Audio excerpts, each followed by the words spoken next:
Dinas Kesehatan Sulsel kembali merilis update kesehatan penyelenggaraan pemilu 2024.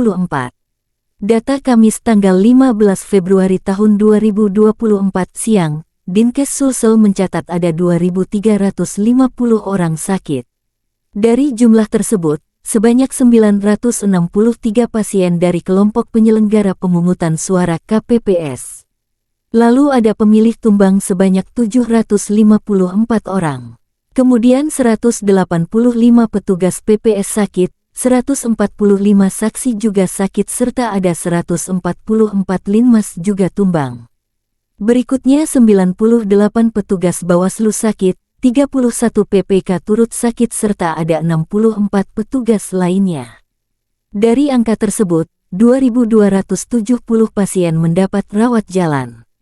Lalu ada 55 pasien tercatat rawat inap, serta ada 59 pasien masuk IGD. Kepala Dinas Kesehatan Sulsel Ishak Iskandar menyebut kebanyakan akibat kelelahan. Rata-rata memang kelelahan, terbesar itu HTC, sakit kepala, jelas Ishak Iskandar. Akibat kelelahan, banyak penyelenggara maupun pemilih dibawa ke puskesmas. Mereka mendapat perawatan sementara, dan diminta beristirahat.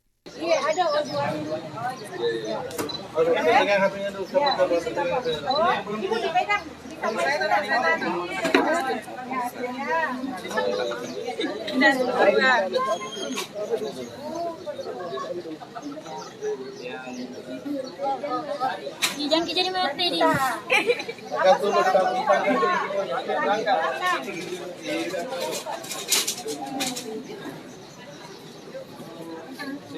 Oh, yang di belakang ini namanya.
Bisa masak.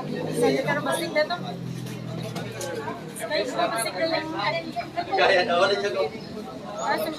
Download Tribun X sekarang, menghadirkan lokal menjadi Indonesia.